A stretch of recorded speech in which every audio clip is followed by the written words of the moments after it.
Have you ever stopped to think that the love choices you make today may be rooted in childhood traumas that you don't even realize? Sounds crazy, doesn't it? But the truth is that the way we were loved and cared for back then shapes emotional patterns that silently command our love relationships. We often repeat unconscious choices that lead us into toxic relationships, sabotaging our own happiness. But calm down, there is a solution. Understanding these patterns and healing these wounds is the first step towards transforming your emotional life in a deep and true way. From our earliest years, what we experience with our parents and caregivers shapes the way we feel and relate to the world. It's as if childhood leaves an invisible but powerful imprint that guides our love choices. A secure relationship where the child feels protected and loved generates adults with healthy bonds, able to trust and surrender without fear. When this foundation is unstable, with feelings of abandonment or rejection, emotional patterns emerge that make it difficult to build secure relationships. A woman who grew up in a home where her parents were emotionally absent or unpredictable can carry invisible baggage that makes her doubt true love, leading to unconscious choices of partners that reflect this insecurity. These childhood traumas create a kind of internal manual, and without realizing it, she repeats harmful patterns as if it were an automatic script of self-sabotage. That's why it's essential to understand that our love relationships today are deeply influenced by what we experienced back then. But how do you identify this emotional base? The tip is to observe how the person reacts to situations of affection and conflict. If they tend to avoid intimacy, control, or please excessively, this could be a sign that something wasn't consolidated properly in childhood. This discovery opens up space for emotional healing, and only then do we begin to uncover the styles of love that arise from these foundations. Something that deserves special attention, doesn't it?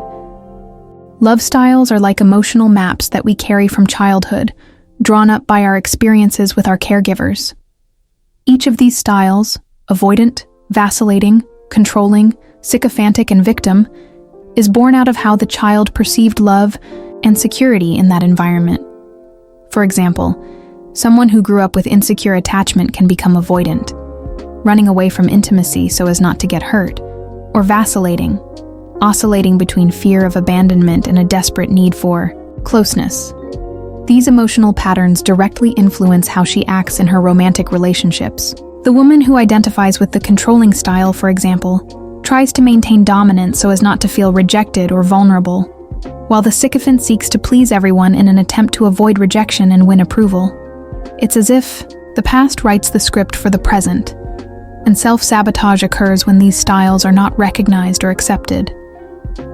Understanding which of these styles resonates most with you is an invitation to look inwards and identify the unconscious choices that guide your heart.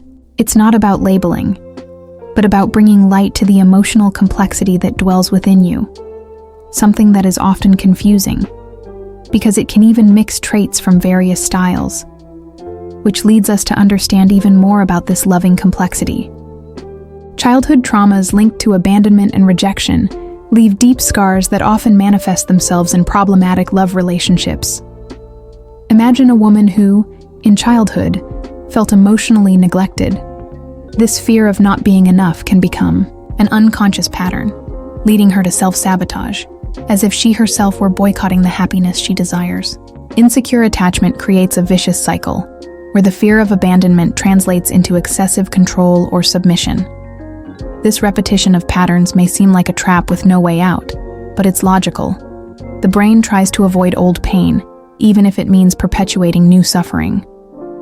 Someone who tries to please too much, in the hope of not being rejected, can end up annulling themselves emotionally. Or someone who avoids getting deeply involved so as not to risk being left. All these behaviors have their roots in traumas that have not been healed. Understanding this mechanism is like starting to break the chain of pain.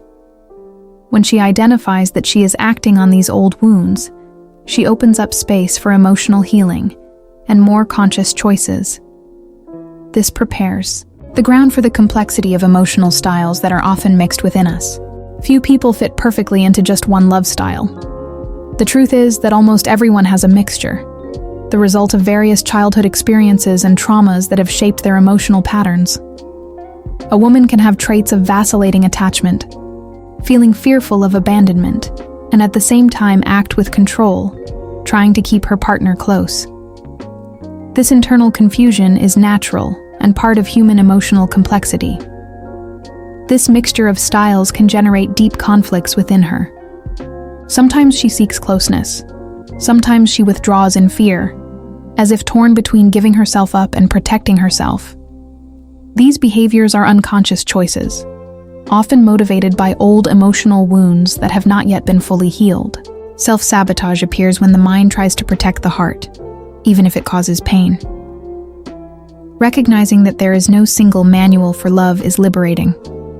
Accepting this plurality of patterns helps people to understand their dilemmas and thus build a more compassionate path to self-knowledge and healing. And it is precisely on this path that they will discover how to transform these traumas into strengths, preparing themselves to break out of harmful cycles. Self-knowledge is the key that opens the door to breaking with emotional patterns that come from the past, especially those childhood traumas that insist on repeating themselves in love relationships.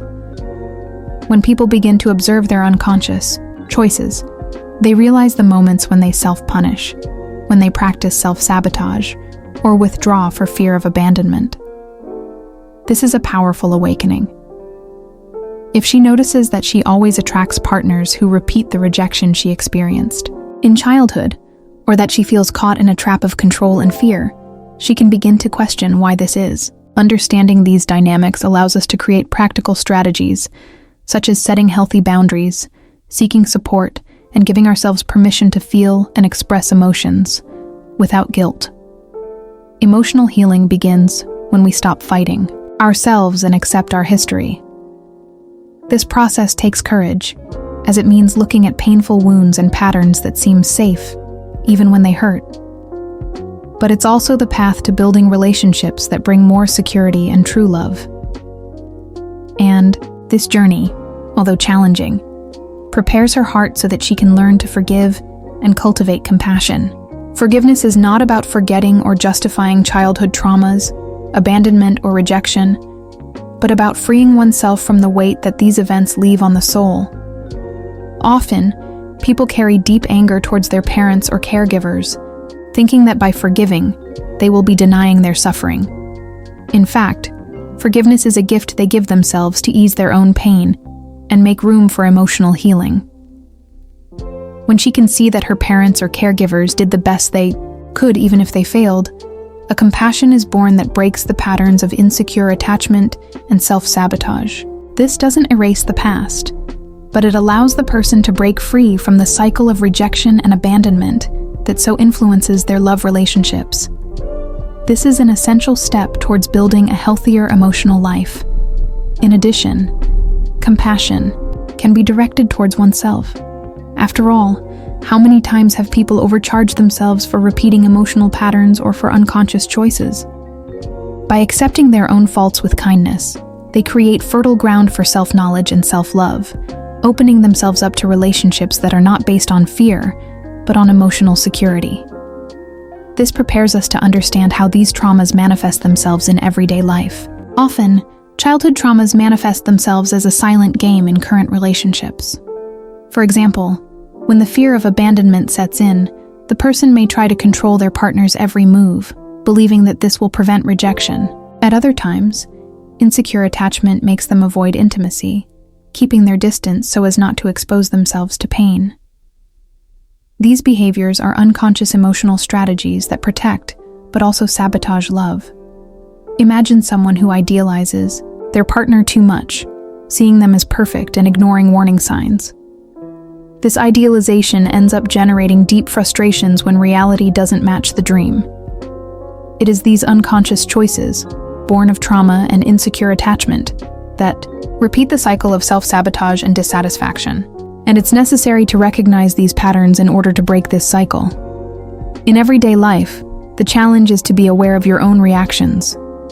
When you notice a need to control, escape, or idealize, you can pause and ask yourself,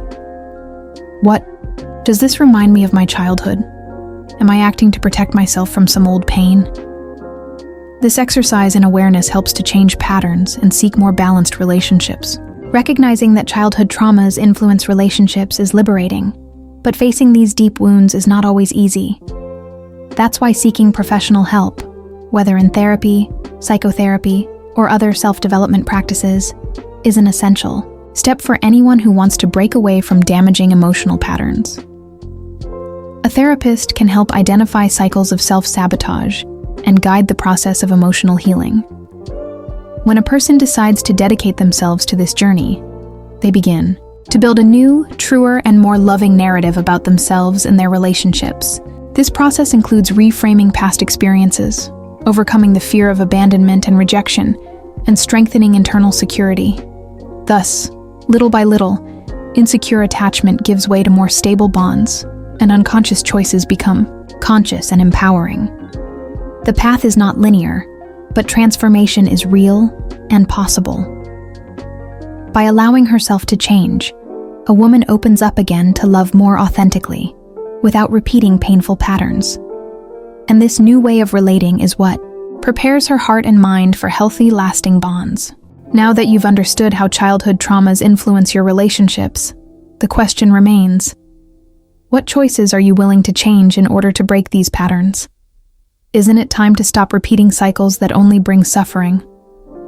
Reflect. What traumas are still holding you back, and how can you begin to break free? This emotional healing journey is for you, who want to love better and love yourself more. If this content made sense to you, don't forget to subscribe to the channel and activate notifications to continue learning about how to transform your emotional life. Let's go on this journey together.